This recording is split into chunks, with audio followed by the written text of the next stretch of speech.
हिंदुस्थानातील एक नागरिक असू शकतो. त्याचा अर्थ त्यांच्या टोळक्यांना, मी टोळक्यांना म्हणेल, मी अत्यंत कायदेशीर भाषेत म्हणेल, एक म्हणजे बेकायद्याची मंडळी जमून बँकांमध्ये चाललात. काय करायला तुम्ही जाऊन? नॅशनलाइज बँका आहेत, हां, ऑल इंडिया सर्व्हिसचे अधिकारी असतात. उद्या तुम्ही रेल्वेच्या टीसींना तेच म्हणणार आहात का? एका राज्यातून दुसऱ्या राज्यामध्ये ते टीसी गाडी घेऊन येत असतात. जर मध्य प्रदेशमधून येणारा टीसी असेल, गुजरातमधून येणारा टीसी असेल, तुमच्या भाषेची सक्ती कोणी भाषेच्या विरुद्ध नाही आहे. भाषा जास्तीत जास्त शिकल्या पाहिजे, त्याच्यातून ज्ञान अर्जनच होत आहे. परंतु भाषेच्या नावाखाली स्वतःच्या राजकीय म्हणजे काय म्हणतो त्याला बडेजाव करण्यासाठी अरे लोकांना थापड मारणे. हां, माझा जो कष्टकरी जो सिक्युरिटी गार्ड आहे त्यांना थापड मारता. अरे ती पोटाची भूक आणि श्रमाचे पैसे हे ह्या प्रकारचं ते हे आहे. एक कष्टाळू नागरिक आहेत. तुम्ही बँकेतल्या अधिकाऱ्यांना जाऊन धुडगूस घालता, तुम्ही सेल्युलर कंपनीतल्या महिलांना जाऊन माफी मागायला लावता, थापड मारता लोकांना. अरे पोलीस आयुक्त कार्यालयाच्या समोर जे दुकान आहे त्या दुकानातल्या कष्टकरी कर्मचाऱ्यांना तुम्ही त्रास देता. हे सगळ्या गोष्टी भाषेच्या नावावर करण्याची, भाषेच्या नावावर राजकारण करण्याची जी मुभा नसल्यामुळे राज ठाकरे यांनी चिथावणी देऊन ज्या प्रकारे महाराष्ट्रामध्ये, मी खरोखर सांगतो अत्यंत गंभीर बाब आहे, महाराष्ट्रामध्ये ज्या प्रकारे राज ठाकरेंनी आगडोम करण्याचा वैचारिक प्रयत्न सुरू केलेला आहे त्या प्रयत्नाला खीळ बसावी. त्यांचे जे मनसुबे आहेत ते कुठेतरी बेकायदेशीर असल्यामुळे त्या कार्यकर्त्यांचे आणि त्यांचे तुम्ही दुसऱ्यांचा अरे म्हणून अपमान करता. हां, अधिकार आहे का तुम्हाला? हां, तुम्ही काय मॉरल पॉलिसिंग करता का? तो अधिकार आहे का तुम्हाला? तुम्ही काय न्याय देवता आहेत का? हां, हे नाही चाले, ये नाही चाले, ये नाही चाले. उत्तरास उत्तर कायदेशीर म्हणून माननीय मुख्यमंत्र्यांना, पोलीस महासंचालकांना, अतिरिक्त मुख्य सचिव गृह विभागाच्या, त्याचबरोबर उद्या जॉईंट कमिशनर ऑफ पोलीस माननीय यांनी उद्या 4 वाजताची वेळ दिलेली आहे भेटीसाठी. हे तमाम सगळं प्रकरण ह्या सगळ्या पुराव्यासहित हे पहा बँकेत जाऊन हे काय चालवलंय तुम्ही? हां, ह्या सगळ्या ज्या गोष्टी आहेत ह्या गोष्टींचा उलगडा करण्यात येईल, हे दाखवण्यात येईल आणि त्यांच्यावर कारवाई करा. कारण ही कारवाई जी आहे याला जो आहे जोड आहे. माननीय सर्वोच्च न्यायालयाने पूनावाला विरुद्ध भारत सरकार या केसमध्ये 3 सन्माननीय न्यायमूर्ती होते. माजी मुख्य न्यायमूर्ती जस्टिस दीपक मिश्रा, माननीय माजी दुसरे आताचे जे रिटायर्ड झालेले मुख्य न्यायमूर्ती डॉक्टर धनंजय चंद्रचूड आणि माननीय न्यायमूर्ती जस्टिस खानविलकर, तिघांच्या पीठाने सांगितलेलं आहे right to speech and expression हे राज ठाकरेच्या मालकीचं नाही आहे, हे भारताच्या संविधानाने दिलेलं आहे.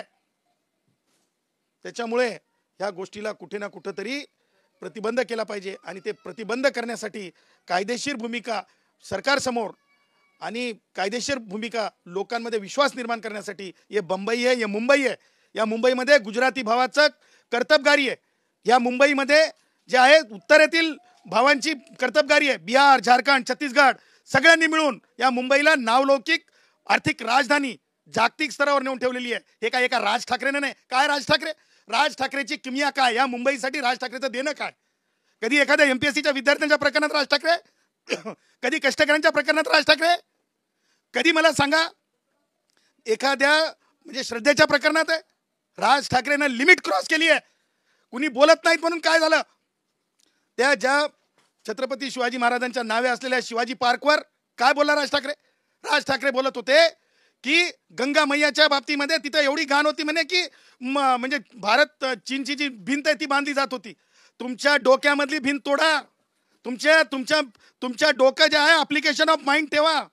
हे अशा प्रकारे गंगा मैयाचा अपमान, मी तर म्हणतो राज ठाकरेंना गंगा मैयाचा अपमान, आणि परत एकदा म्हणतो रामलल्लाचं दर्शन तेव्हाच हिंदू भावांनी भाविकांनी होऊ द्यावा जोपर्यंत ही व्यक्ती माफी मागत नाही, जोपर्यंत ही व्यक्ती माफी मागत नाही, जोपर्यंत ही व्यक्ती माफी मागत नाही.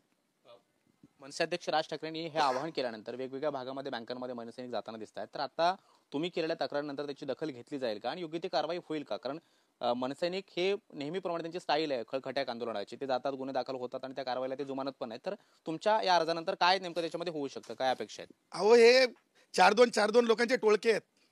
हे काय खूप जास्त नाही आहेत.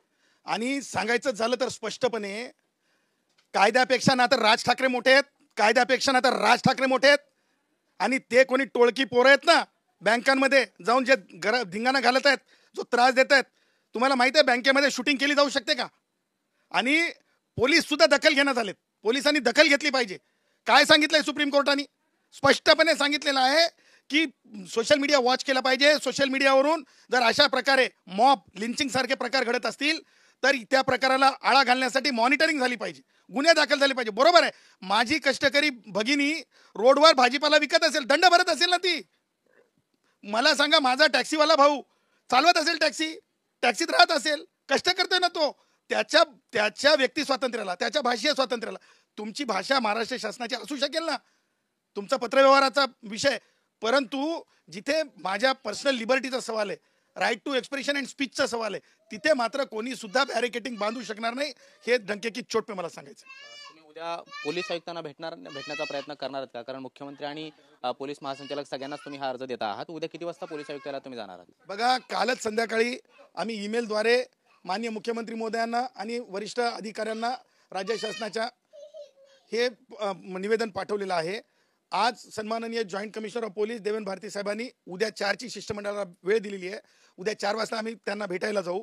त्याचबरोबर आज भोईवाडा पोलीस स्थानकामध्ये, कारण काल म्हणजे काय होतंय की कोणत्याही सामान्य कष्टकऱ्याला थांबवलं जातंय तो बिगर मराठी आहे पाहून, आणि त्यावेळेस तिथं जाणून बुजून भांडण निर्माण केलं जातंय. ह्याच्या मागे 2 कारणं आहेत. एक, हे खळखटाक उळखटाक नाही, तुम्हाला सांगतो, एक रेतीचा कंजर दुसऱ्यावर बेकायदेशीर मारला ना आणि खरी कायदेशीर कारवाई झाली ना तर कोणता राज ठाकरे येत नसतंय. हा, कोणी येत नसतंय, कायद्यापेक्षा कोणी मोठं नसतंय. हे सुद्धा ते खळखटाक फळखटाक म्हणतात ना, ते चालत नाही. आणि राज ठाकरे नुसतं दलित पॅंथरची भाषा बोलून चालत नाही. दलित पॅंथर सारखं स्वतःमध्ये बदल सुद्धा घडवून आणायचे असतात. राज ठाकरेंची आता विद्यमान भाषा हिंदुत्ववादी संघटनांसारखी नाही आहे, पण दलित पॅंथर होण्यासाठी दलित पॅंथर सारखी कृती सुद्धा करावी लागत असते. काय राज ठाकरेचं योगदान काय महाराष्ट्रासाठी? खळखटाक योगदान आहे, हा, भाषेवाद योगदान आहे, हा, प्रांतवाद योगदान आहे.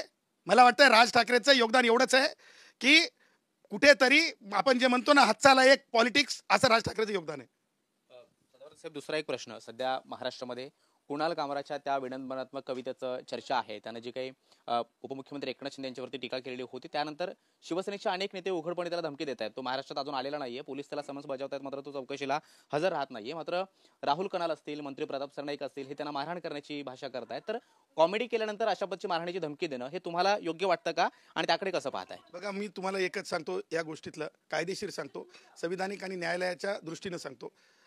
जे स्टँडअप कॉमेडियन आहे, आपले काय नाव त्यांचं, कुणाल कामरा, त्याची काही माझी ओळख नाही, परंतु त्याचा जो मी जजमेंट पाहिली, ऑर्डर पाहिली, तर ती ऑर्डर कशावर त्याला जामीन मिळाला माहिती आहे तुम्हाला?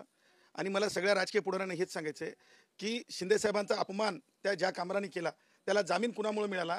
तर हेच राजकीय पक्षातले आमचे जी माणसं आहेत, त्या माणसांनी भावनेच्या पोटी तुला तुला बघून घेऊ असं बोलले, त्याच अर्थाने मान्य कोर्टाने जामीन दिलेला आहे. त्याच्यामुळे जर कामरावर योग्य कारवाई पोलिसांना करू द्यायची असेल तर पोलिसांना तपास करू द्यावा, आणि पोलिसच कायदेशीर मुसक्या बांधू शकतात. जर राजकारणाखातर जर कॉमेडीच्या नावाखाली जर यूज करून दिला असेल कामरानी तर हे अत्यंत चुकीचं आहे. परंतु मंत्र्यांच्या बोलण्याचे संदर्भ जे आहेत आणि कामराला मिळणाऱ्या धमक्यांचे संदर्भ, त्या सगळ्या क्लिप्स त्या ऑर्डरमध्ये आहेत. आणि कामरानी केलेल्या कॉमेडीच्या ऐवजी कोर्टाने त्याची पर्सनल लिबर्टी लक्षात घेतली, आणि त्याच्यामुळे असं होऊ नये की कोर्टाने त्याला आणखीनच प्रोटेक्ट करावं. आणि जस्ट कुणीतरी भावनेतून, आपले म्हणजे प्रताप सरनाईक साहेब आहेत ना, ते अत्यंत भावनिक आहेत. मी त्यांना बोललो सुद्धा, तर त्यांनी मी म्हणलं बरोबर आहे, तुमच्या सेंटिमेंटमधून बोललात. आमचे शिंदे साहेबांसोबत खूप चांगले संबंध आहेत, आमच्याही तशाच सरनाईक साहेबांसारख्या सेंटिमेंट आहेत. परंतु कायदेशीर जेव्हा भूमिका बजावायची असते तेव्हा उदय असो, सामंत किंवा प्रताप सरनाईक जे असो, आपण नेहमी सुद्धा कायदेशीर मर्यादा तर उल्लंघन होत नाही ना, हे लक्षात घेतलं पाहिजे. भावनेच्या भरात धमक्या देणं टाळलं पाहिजे, जेणेकरून कायदेशीर कारवाई योग्य पद्धतीने होईल. मुद्दा असा आहे की माननीय मुख्यमंत्री देवेंद्रजी आहेत आणि त्यांच्याकडेच गृह विभाग आहे, ते भावना वगैरे नाही, ताबडतोब ते कायदेशीर दृष्ट्या एकदम सक्षम आहेत, आणि पोलीस सुद्धा महाराष्ट्रातले सक्षम आहे. आणि त्याच्यामुळे मला असं वाटतंय की कायदेशीर जास्तीत जास्त काम करू दिलं पाहिजे.